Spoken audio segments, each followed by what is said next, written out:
Hi friends, welcome back to Shruti Vennela channel. మనం చెప్పుకుంటున్నాము దేయం కథ 18వ భాగం. రాసిన వారు ఎండమూరి వీరేంద్రనాథ్ గారు. బిఫోర్ వీడియోలో మొన్న కుట్టించిన కొత్త గ్రే కలర్ షూట్ వేసుకో అని చెప్పి వెళ్ళింది పార్వతి అవినాష్కు అని చెప్పుకున్నాము. ఇక ఈరోజు వీడియోలోకి వెళదాము. ఇలాంటి ఆజ్ఞలకు 10 ఏళ్ల వయసు వరకు అవినాష్కు కోపం వచ్చేది. అది బయట పెట్టుకునే ధైర్యం లేక మరో రకంగా వ్యక్తపరుచుకుని తృప్తి పడేవాడు. అతడు ఆత్మహత్య ప్రయత్నం ఆ రకంగా జరిగింది. ఆ తర్వాత ఆత్మోన్నత భావం అతడిని నోరెత్తనివ్వలేదు. భయంతో ప్రీతితో పాటించేవాడు. అతడికి తెలియకుండానే ఇప్పుడు అది అలవాటుగా మారిపోయింది. సూట్ వేసుకుంటుంటే చిరాగ్గా అనిపించింది. లైట్గా పాయింట్ షర్ట్ వేసుకుంటే బాగుంటుందనిపించింది. సడన్గా అతనికి నిఖిత గుర్తొచ్చింది. నీకు నచ్చని విషయం పైకి చెప్పే ధైర్యం లేనంతకాలం నువ్వు మారలేవు.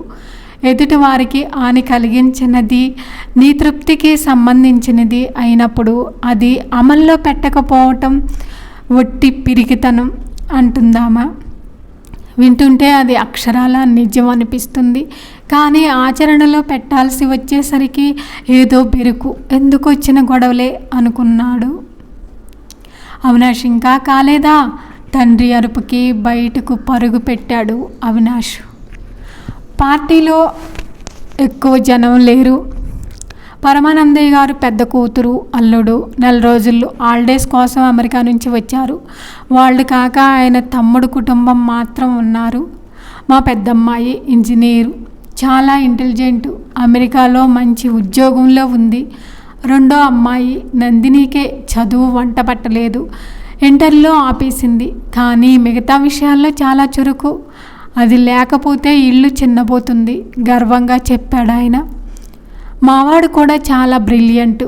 టాటా కన్సల్టెన్సీలో జాబ్ వచ్చినా మమ్మల్ని వదిలి వెళ్ళటం ఇష్టం లేక మానేశాడు. ఒక్క చెడు అలవాటు కూడా లేదు. శంకరం అంతకంటే గర్వంగా పరిచయం చేశాడు. అయితే మన మధ్య దేనికి? అమ్మాయి నందిని అవినాష్కి మన ఇల్లు చూపించు, డ్రింక్స్ కలుపుతూ అన్నారు ఆయన. రండి అంది నందిని చిరునవ్వుతో. అవినాష్ ఇబ్బందిగా తల్లి వైపు చూశాడు. సిగ్గు. దేనికి అవినాష్? వెళ్ళు అంది పార్వతి కళ్ళతోటే ఆజ్ఞాపిస్తూ. అవినాష్కి లేవక తప్పలేదు. నందిని వస్తున్న నవ్వును ఆపుకుంటూ ముందుకు నడిచింది. ఇల్లు చాలా బాగుంది. పక్కన అమ్మాయి మనిషి రూపంలో ఉన్న వసపెట్టలా వాగుతుంది. మైకేల్ జాక్సన్ పేరు చెప్తేనే ఊగిపోతుంది. ఇంతలో ఫోను మోగటంతో ఆ వాగుడికి బ్రేక్ పడింది. గోడల మీద ఆయిల్ పెయింటింగ్స్ చూడటంలో నిమగ్నమైపోయాడు అవినాష్. నందిని కంఠం గట్టిగా వినపడుతుంది. బెంగళూరుకి ఫ్లైట్లోన గంటలో వెళ్ళిపోతాం. ఒట్టి బోరు. ట్రైన్లోనే బాగుంటుంది. బాగా ఎంజాయ్ చేయవచ్చు. రిజర్వేషన్ లేదంటనా? వెయిటింగ్ లిస్ట్లో తీసుకో. 100 రూపాయలు పడేస్తే సీట్లు, బెర్తులు అన్నీ దొరుకుతాయి అంటుంది నందిని ఫోన్లో. అవినాష్కు మళ్ళీ నిఖిత జ్ఞాపకాలు చుట్టుముట్టాయి. బెంగళూరు నుంచి రైల్లో వస్తున్నప్పుడు ఆమెతో మాట్లాడిన తొలి అనుభవం గుర్తొచ్చింది.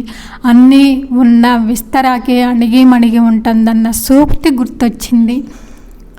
మంచినీళ్ళ కోసం ముందు గదిలోకి వెళ్ళబోతూ ఆగిపోయాడు అవినాష్. తల్లి తండ్రి హాల్లో కూర్చొని మాట్లాడుకుంటున్నారు. అమ్మాయి పెద్ద అందగత్తి కాకపోయినా బోళ్ళ మనిషి. నాకు బాగా నచ్చింది అంది పార్వతి. అవును, డబ్బున్న పిల్లలన్నా అహం ఏ కోసైనా లేదు. చాలా కలివిడిగా తిరుగుతుంది కదూ అన్నాడు శంకరం. మామూలు డబ్బు అనకండి, అదొక జమీందారీ సంపదలా ఉంది. వాళ్ళు ఒక గదికి పెట్టిన ఖర్చు మనం మొత్తం ఇంటికి ఖర్చు చేయలేకపోయాం అంది. పెద్దమ్మాయి ఇండియా తిరిగి వచ్చే ప్రసక్తి లేదు. అక్కడే వాళ్లకు బోలెడు ఆస్తి ఉందట. ఇక్కడున్నదంతా చిన్నపిల్లకే. అలాగా అయితే మరి అదృష్టం. ఇంతకీ ఆయన మనవాడు ప్రస్తావన తెచ్చారా? పార్వతీ స్వరంలో ఆర్ద్రత. అవినాష్ ఆయనకు బాగా నచ్చాడు. మిగతా వాళ్ళ అభిప్రాయం కూడా అడగాలిగా. వారం తర్వాత కలవమన్నాడు అన్నాడు. వాళ్ళు ఒప్పుకుంటే బాగుండునండి. అది మన అదృష్టం అనుకోవాలి. వాళ్ళు సరేనంటే అందరూ తిరుపతి కొండకు వెళదాం అంటూ అప్పటికప్పుడే మొక్కేసుకుంది పార్వతి. అవినాష్కి అంతా షాకింగ్గా ఉంది. ఇంత చేసి అది పెళ్లి చూపులు తతంగం అన్న మాట వరుసకైనా ఒక్క మాట చెప్పలేదు. మొదటిసారిగా తల్లి తండ్రి తనను బొమ్మని చేసి కుట్ర పన్నుతున్నట్లుగా అనుమానం వచ్చింది అతడికి. ఇంతకీ అబ్బాయి ఏమంటాడో అంటున్నాడు శంకరం. వాడి మొహం, వాడికి ఏం కావాలో వాడికే తెలీదు, అన్నీ మనమే చూసి పెట్టాలి. అయినా ఆ అమ్మాయికి ఏం తక్కువని ఒప్పుకోలేకపోవడానికి అంది పార్వతి. అవినాష్ అక్కడ నిలబడలేక లోపలికి వెళ్ళిపోయాడు. ఆ తర్వాత ఆఫీస్కి వెళ్ళినా కూడా అతడికి మనసులో లేదు. ఎప్పుడూ పని తప్ప మరింకేమీ పట్టనట్టు ఉండే బాస్ అలా చిరాగ్గా ఉండటం చూసి అతని పర్సనల్ సెక్రటరీ కూడా ఆశ్చర్యపోయింది. మరో 10 నిమిషాలు ఆగి అతడికి ఉండబట్టలేనట్టు నిఖితకు ఫోన్ చేశాడు. హలో అని అటు నుంచి ఒక మగ గొంతు చిరాగ్గా వినిపించింది. నిఖిత కావాలండి అన్నాడు. మీరెవరు అన్నాడు. ఆమెకి మీరేమవుతారు అన్నాడు. అవినాష్కి ఏం చెప్పాలో తోచలేదు. నేను ఆమె ఫ్రెండ్ని, ఆమెతో అర్జెంటుగా మాట్లాడాలి అన్నాడు. ఆమె బిజీగా ఉంది, ఇంకెప్పుడు ఇలా పర్సనల్ కాల్స్ చేయకండి. ఫోన్ కట్ అయింది. అవతల వైపు నుంచి వినిపించిన నిర్లక్ష్యానికి వెటకారానికి అవినాష్ బాధపడ్డాడు. అతనున్న పొజిషన్కి ఇలాంటి పరిస్థితిని ఎదుర్కోవాల్సిన స్థితి ఎప్పుడూ రాలేదు. కొన్ని నిమిషాల పాటు అలాగే బల్ల మీద మోచేతులు ఉంచుకొని అరచేతుల మధ్య మొహం దాచుకొని ఉండిపోయాడు. అతడు చిరాకు మరింత ఎక్కువయ్యింది. కొన్ని నిమిషాల తర్వాత అతడు బెల్ కొట్టాడు. లోపలికి వచ్చిన ఫీన్తో సెక్రటరీని పిలవమని చెప్పాడు. పర్సనల్ సెక్రటరీ లోపలికి వచ్చింది. ఆమెకి 22 ఏళ్ళు ఉంటాయి. కూర్చోండి అన్నాడు. ఆమె ఎదుట కుర్చీలో కూర్చొని ప్యాడ్ పెన్సిల్ తీసుకొని సిద్ధమైంది. డిక్టేషన్ ఏమీ లేదు అని మౌనంగా ఉండిపోయాడు. ఆమెకు అర్థం కాలేదు. పొద్దున్నుంచి అతను చిరాగ్గా ఉండటం గమనించిందేమో. చొరవ తీసుకొని ఎనీ ప్రాబ్లం సార్ అడిగింది నమ్రతగా. ఒక ఫోన్ చేయాలి అన్నాడు అతను. ఆమె ఆశ్చర్యం మరింత ఎక్కువైంది. నన్ను చేయమంటారా అని అడిగింది. అప్పటికి అవినాష్ తనేం మాట్లాడాలో అర్థమయ్యి సిగ్గేసింది. కానీ ఆమె అలా అడగడంతో అతనికి కొంచెం దారి దొరికినట్లయింది. గిల్టీ నిండిన స్వరంతో నెమ్మదిగా అన్నాడు. నిఖిత అనే ఒక అమ్మాయి, ఆ అమ్మాయితో మాట్లాడాలి, వాళ్ళ ఫోను ఇవ్వట్లేదు అన్నాడు. సెక్రటరీ మనసులోనే నవ్వుకుంది. ఇలాంటి వ్యవహారాల్లో తన బాసు చిన్నపిల్లోడ్లా కనపడ్డాడు. చొరవగా ఫోన్ దగ్గరికి లాక్కొని నెంబర్ చెప్పండి సార్ అంది. అవినాష్ చెప్పాడు. ఆమె డైల్ చేసింది. అవతల నుంచి హలో అని వినిపించగానే నా పేరు స్పందనండి, నిఖిత వాళ్ళ పక్కింట్లో ఉంటాను, వాళ్ళు తాతమ్మ గారికి యాక్సిడెంట్ జరిగింది, కొంచెం అర్జెంటుగా పిలుస్తారా అంది కంగారుగా ధ్వనిస్తున్న స్వరంతో. అవినాష్ తల మునకలయ్యేటంత ఆశ్చర్యంతో ఆమె వైపు చూశాడు. అటు నుంచి నిఖిత రాగానే ఆమె చిరునవ్వుతో ఫోను అతనికిచ్చింది. అటు నుంచి నిఖిత హలో అంటుంది. అవినాష్ థ్యాంక్ యూ అన్నాడు కృతజ్ఞత నిండిన స్వరంతో. సెక్రటరీ లేచి బయటికి వెళ్ళిపోయింది.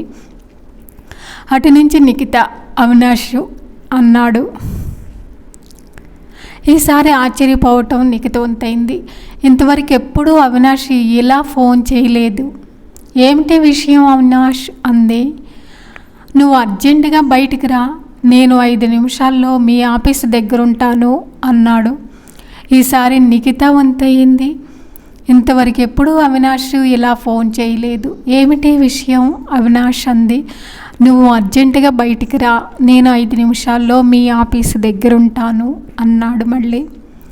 ఈసారి నిఖిత కంగారు పడింది. ఏమైంది అవినాష్, ఏమన్నా అని ఏదో అనబోతుంటే నువ్వు వస్తున్నావుగా, వచ్చిన తర్వాత చెప్తాను అని ఫోన్ పెట్టేయబోయాడు. నాకు పర్మిషన్ ఇవ్వరు అవినాష్ అంది. ఇవ్వకపోతే సెలవు పెట్టు, సెలవు కూడా ఇవ్వకపోతే ఉద్యోగానికి రాజీనామా చెయ్యి, నేను వచ్చేస్తున్నాను అని ఫోన్ పెట్టేసి బయటకు వచ్చాడు. తల ఉంచుకొని గబాగబా ఆలు బయటికి నడుస్తున్న అవినాష్ని చూసి సెక్రటరీ మనసులోనే నవ్వుకుంది. ప్రేమ తాలూకా తీవ్రత ఎంత ఉంటుందో ఆమెకు 3 సంవత్సరాల క్రితం నుంచి తెలుసు. నువ్వు ఫోన్ చేయటమే ఒక సర్ప్రైజ్, ఇలా హోటల్లో కలిసి మాట్లాడాలనటం ఇంకా పెద్ద ఆశ్చర్యం. అప్పుడే అనుకున్నాను ఇలాంటి విషయం ఏదో ఉందని. ఇంతకీ అమ్మాయి బాగుందా? కట్నం ఎన్ని లక్షలు? నవ్వుతూ అడిగింది నిఖిత. దీన్నంతా నువ్వు నవ్వులాటగా తీసుకుంటున్నట్టున్నావు అన్నాడు అవినాష్ సీరియస్గా. మీ తల్లిదండ్రులు ఇంటికొచ్చి ఈ విషయం మాట్లాడుకునే అంతవరకు నీకు అసలు అనుమానం రాలేదంటే, నువ్వు పెళ్లి చూపులకి వెళ్ళావన్న విషయం కూడా తెలియదంటే నవ్వు రాకుండా ఉంటుందా చెప్పు మరి అంది. అవినాష్ నిజాయితీగా చెప్పాడు. నాకు అలాంటి ఆలోచనలు రావు. ఆలోచించడం అంటూ జరిగితే అది నీ గురించే నిఖిత అన్నాడు. నిఖిత మొహంలో నవ్వు మాయమైంది. నా విషయం నేను స్పష్టంగా చెప్పాను కదా అవినాష్. మరో 2 ఏళ్ళు నా దగ్గర ప్రేమ పెళ్ళి విషయం తెచ్చే లాభం లేదని. కానీ వాళ్ళు నా పెళ్ళి నిశ్చయం చేయబోతున్నారు అన్నాడు. అటువంటప్పుడు నువ్వు నీ అభిప్రాయం వాళ్ళకి చెప్పి ఉండవలసింది అంది. చెప్పి ప్రయోజనం లేదు నిక్కి. నా మంచి చెడు ఏమిటో నాకు తెలియదని, వాళ్ళు చేసేదంతా నా మంచి కోసమే అని కొట్టి పడేస్తారు. నిఖితకి అతన్ని చూస్తే జాలేసింది. దాదాపు 25 ఏళ్ళుగా ఆలోచనలు రిమోట్ కంట్రోల్లో పెట్టనట్లు తమ ఆధీనంలో ఉంచుకున్నారు. మా వాడికి బంగాళదుంప వేపుడంటే ఇష్టం, అరటికాయ వేపుడంటే అసలు ఇష్టం ఉండదు అని 10 సార్లు అంటే అరటికాయ వేపుడు రుచి చూడటానికి కూడా అవినాష్ ఇష్టపడడు. అలా పెంచారు అతన్ని. తమలోని ఈగోని సంతృప్తిపరచుకోవటానికి బిడ్డల్ని బలి పశువులుగా చేసే తల్లిదండ్రులు ఈ సమాజంలో అసలైన శిక్షార్హులు అనుకుంది నిఖిత. ఏమిటి నిక్కి ఆలోచిస్తున్నావు? ఇప్పుడు నేనేం చెయ్యాలి? అవినాష్ గొంతు దీనంగా పలికింది. ఏం చేస్తే బాగుంటుందని నీకు అనిపిస్తుంది? ఎదురు ప్రశ్న వేసింది నిఖిత. ఒకసారి మీ నాన్నగారు కానీ అమ్మగారు కానీ వచ్చి మాట్లాడితే అన్నాడు. ఎవరితో? అతని మాటలు పూర్తి కాకుండానే కటువుగా అడిగింది. మా పేరెంట్స్తో అన్నాడు. 2 ఏళ్ల వరకు మన పెళ్ళి జరగదని తెలిసినప్పుడు మా వాళ్ళని ఏం మాట్లాడమని చెప్తాను అంది. అవినాష్ మొహం మరింత దీనంగా పెట్టుకొని కూర్చున్నాడు. పోనీ నేనే వచ్చి చెప్తాను అంది నిఖిత. ఏమని ఆశ్చర్యంగా అడిగాడు. మీ అబ్బాయి 2 ఏళ్ల దాకా పెళ్లి చేసుకోడట. అప్పటి వరకు ఎలాంటి సంబంధాలు ఖాయం చేయకండి అని చెబుతాను అంది. అవినాష్ అదిరిపడి, మై గాడ్, నువ్వు చెబుతావా? అసలు నువ్వు స్పృహలో ఉండి మాట్లాడుతున్నావా అన్నాడు. నిఖితకు బాగా కోపం వచ్చింది. స్పృహలో లేనిది నేను కాదు అవినాష్, నువ్వు.